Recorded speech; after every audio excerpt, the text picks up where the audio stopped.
Hello everyone, and this is my review for WWE Smackdown on February 28th, 2017. First of all, I didn't really talk about this in the Raw one, but I decided to change the look up of my room, the room area, and I just moved everything else around. So new look from here on in, or this look from here on in for at least a little while to go along with it. But on to SmackDown this week. I don't want to get into that too much. Let's go into SmackDown because this was actually a pretty good show, but also leaves you heavily confused on where they're going with everything. So you started off, well, at least in one aspect of the spectrum of everything. The rest of the show I thought came off rather coherent and where they probably needed to be going with everything.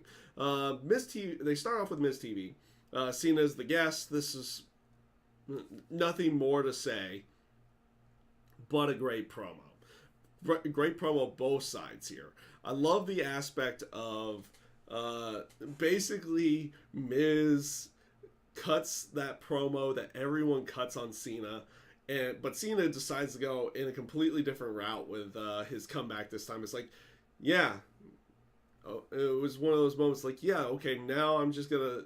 I even like how he goes a little bit Deadpool for a few moments, and he looks at the cameras like, okay, this is the point in the promo that I, basically take his argument and cut it to crap.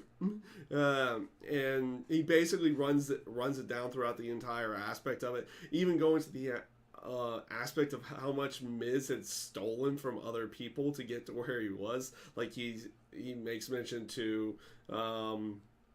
He trying to steal The Rock's personality to get into the WWE, to stealing Daniel Bryan's moves, to even stealing the same promo that AJ Styles decided to say for the last 6 months to go along with it.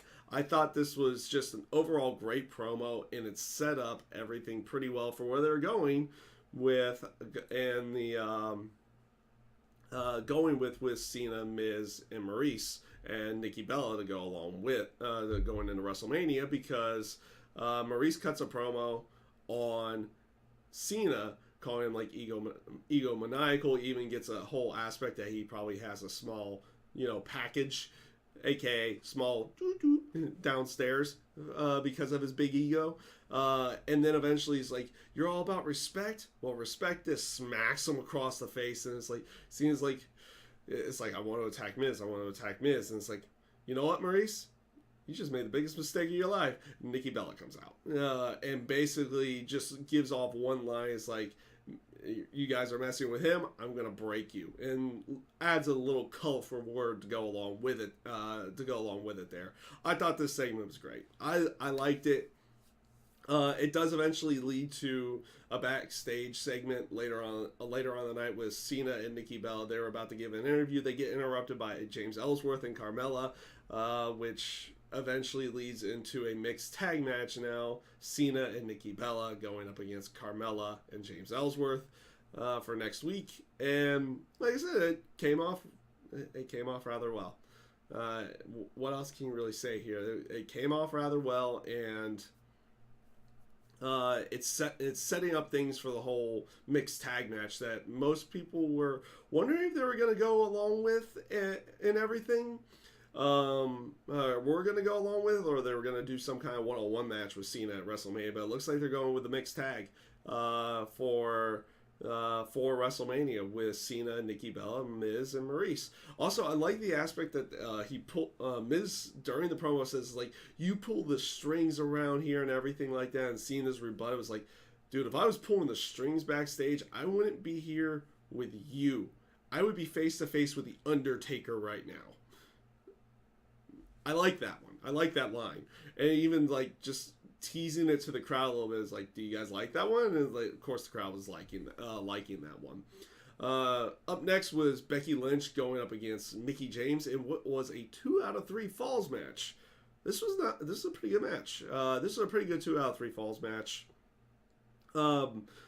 Becky kind of on the defensive for the most of the good chunk of the match, but where am I going with that one? I don't even know where I'm going words-wise with that one right now. But good things that I did like to see, I liked throughout this match. The aspect that the first fall ended with the Mickie DDT, the spinning DDT. It's good to see that back. See that she's still they're still letting her use that move. Mickie looked good throughout the entire match, and so did Becky. She had some good offensive spots in there. I like the counter at the end after when it was tied up 1-1. You had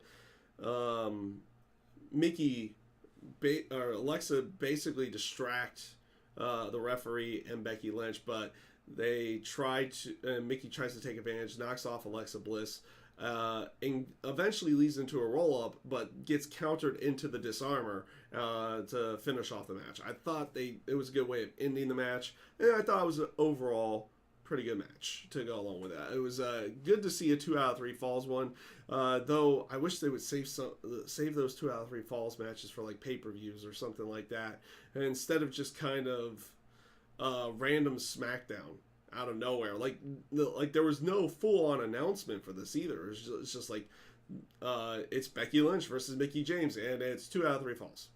Like, wait a minute, couldn't they have like promoted this for a week or something like that, or to go along with it? It's like a little bit of TNA syndrome on that one, a little bit of Impact Wrestling syndrome on that one, where they did not really advertise a specialty match. It was like, nope, it's right here. Up next was a couple of promos from one from Luke Harper, and then basically cutting his promo on Bray Wyatt and about WrestleMania to go along with it. And then Bray Wyatt basically cutting a quick promo on both AJ Styles and Luke Harper. Decent promos here. Kind of gave the feeling of what they were going for throughout the night. Going for the match with AJ Styles and Luke Harper, which was at the time going to determine the number 1 contender for the WWE title, and that's where the whole confusion thing is going to go, and I'll talk about that in a little bit.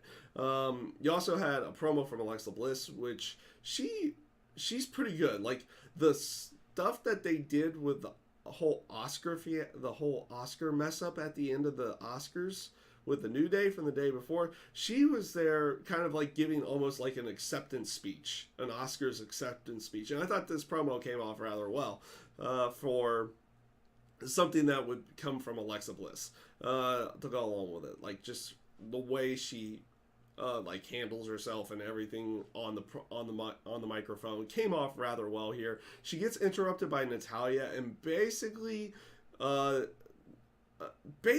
leading this up to Natalya possibly getting a title shot. I feel like the SmackDown Women's title match.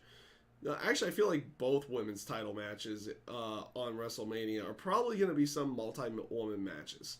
Unless they decide to go a different route with the whole Raw Women's title. I feel like they will probably do like a fatal 4-way or a triple threat match with the SmackDown Women's title. But it also looks like that's what they're going to do for the Raw Women's title as well. So I guess they're trying to plant the seeds that Natalya is going to be part of the mix to go along with it. I thought this promo came off rather... I liked Alexa Bliss's promo at the beginning, and Natalya's was fine to go along with it. She's kind of homing into that heel character a little bit more, and we'll see how everything ends up playing off on that side of it. So this brings us into the Luke Harper AJ Styles match. Again, this was a good match. Sorry, I've got a bit of a cough right now. But it leaves you interested in an interesting way, because a lot of people are feeling like Luke Harper was going to go over in some way, shape, or form, because it's like they were going to set up some match with Shane and AJ Styles. But I feel like they're going to go that route anyway, especially with what they decided to do at the end of the show. And even though technically AJ Styles wins number 1 contendership here, I feel like they're going to get out of this one in some way, almost making this match a little bit moot to go along with it. But overall, it was a good match. I did enjoy the match. Both of them worked out rather well. It looks like the match was going to end initially, but Luke Harper gets his foot on the rope, but the referee counts to 3, so Shane comes out and restarts the match. And I feel like this is where they're going to try to get the whole aspect of AJ Styles versus Shane McMahon for WrestleMania. At least that's what the rumored match is at this point in time. We'll see if that's going to be the actual case or if they're going to do something different to go along with it. But AJ Styles was arguing with Shane, and then Shane accidentally eats a kick from Luke Harper to go along with it on the outside. And this allows AJ Styles to kind of take advantage and beat Luke Harper. So technically at this point in time, AJ Styles is the number one contender. We'll talk about a little bit more of that a little bit later because we got a couple other matches to go through. And by a couple other matches, I mean one match and a match that was said to be happening but doesn't happen. So up next was going to be Dean Ambrose going up against Curt Hawkins. Match never happens. Dean Ambrose comes in there, basically gives Curt Hawkins the dirty deeds, grabs the microphone, starts cutting a promo on Baron Corbin. This was a really good promo. This was a really good promo from Dean Ambrose, and I'm really liking this program between him and Baron Corbin now. It just came off it came off as Dean Ambrose becoming a little bit more unhinged, more like not maybe psychotic or lunatic or anything like that, but he's becoming more unhinged at the aspect of Baron Corbin continually going after him.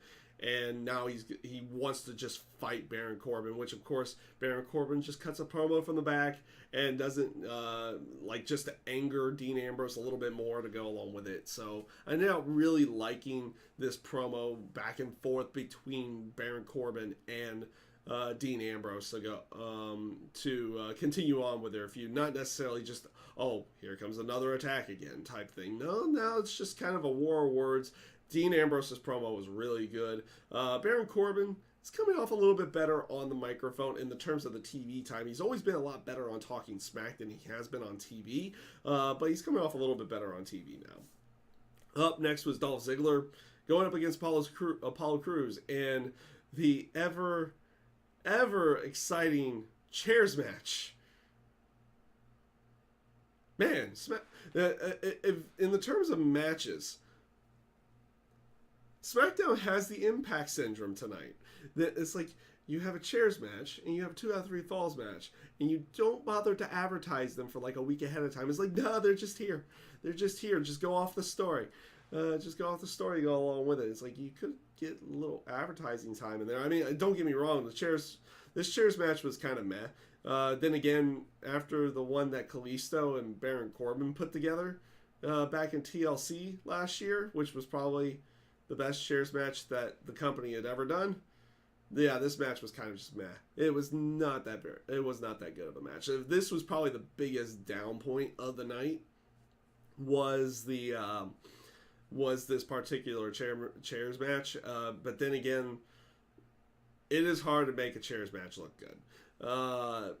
Dolph Ziggler pulls out the victory with a pretty interesting spot. I like the spot that he set up to get the victory, which was drop toe hold into the chair, which lands on Apollo Crews' throat, and then straddles him on the chair for like a low blow spot to finish the match. It was a pretty interesting spot, but like the chair itself didn't really get much usage throughout the entire match to go along with it. Like, this was kind of almost throwaway, but it is kind of part of Ziggler's gimmick now, so I get the aspect of having a chairs match, but it's like, again, when you're advertising when you're doing a specialty match, why don't you take a week to advertise for it?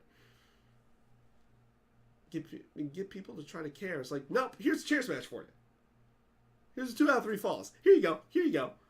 Oh god. I like this SmackDown, but there's little bits and pieces in there. It's like, hey, that has Impact Syndrome written all over it at this point. Oh man. It was a pretty interesting one. So this leads into the final portion of the night, which was advertised as Bray Wyatt's Invocation. Basically, he was going to cut his promo on AJ Styles for winning the match, and that's what he starts doing initially. And he even makes mention to Randy Orton being at the Wyatt compound and everything to go along with it. And then eventually Orton shows up on the screen. It's like, this is where things get a little bit confusing with that area, because this is the point. This is the point that Randy Orton decides to turn on Bray. Now that he has the keys to the kingdom, now it's like they finally bring the whole aspect full circle. It's like, okay, it was Orton trying to get Bray Wyatt's trust and break down the family and eventually earn the trust to get into the whole area.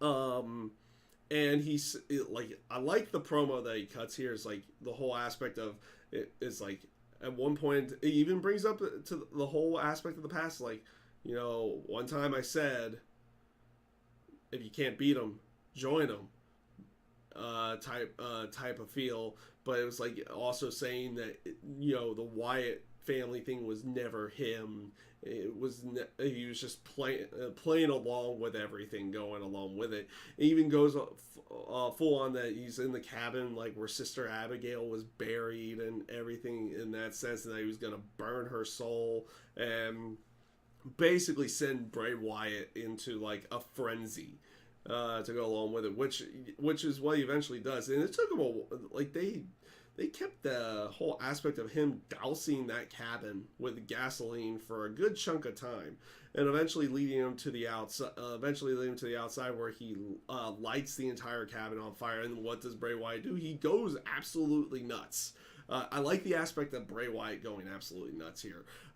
It was a little bit hokey and to go along with it. But then again, like I said before, I've always liked hokey stuff. I've always liked cheesy and hokey stuff. But I like the reaction of Bray Wyatt to go along with everything. That it's like, you know, he's like Randy Orton's burning like this highly sacred area of Bray Wyatt's. Like, you know, Sister Abigail's supposed to be buried there, and like he's just burning it to the ground and almost destroying Bray Wyatt's soul. And you see Bray Wyatt going absolutely ballistic at the ringside area. And of course Orton says, it's like, I'm coming for you and the title at WrestleMania, which leaves the whole aspect is like, okay, now you technically have a number one contender with AJ Styles, but you have the original number one contender with the Royal Rumble winner.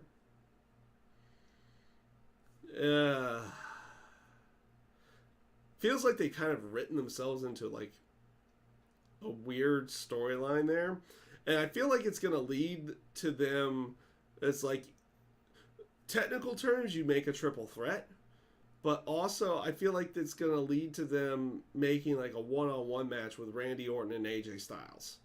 It's like, technically, Orton is the Royal Rumble winner. I know he said he forfeited it, but now he's also saying he wants the title match.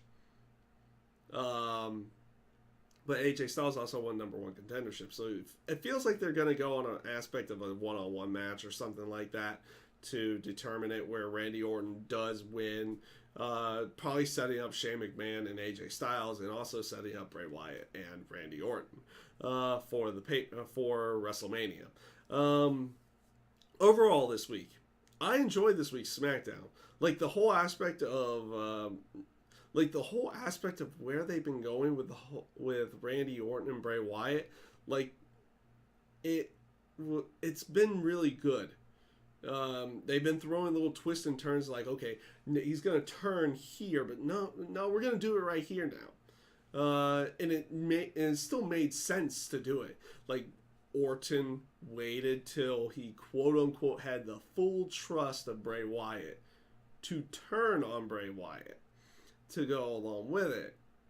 And it works out in the end, but they've kind of written themselves into a corner. Now it's like they technically have two number one contenders, which is simple. You make a triple threat match, but you know they'll probably try to convolute this a little bit more, especially with another 4 weeks before WrestleMania to go along with it. So we'll see where they go along with everything. But overall, this week's SmackDown I thought came off rather well, but it leaves you a little bit confused and like, where are they going with the WWE title picture? We'll see where they go with everything. With with next week and the following weeks after that. So that is my review this week for WWE Smackdown. I thank you guys for watching, and I hope you have a great day.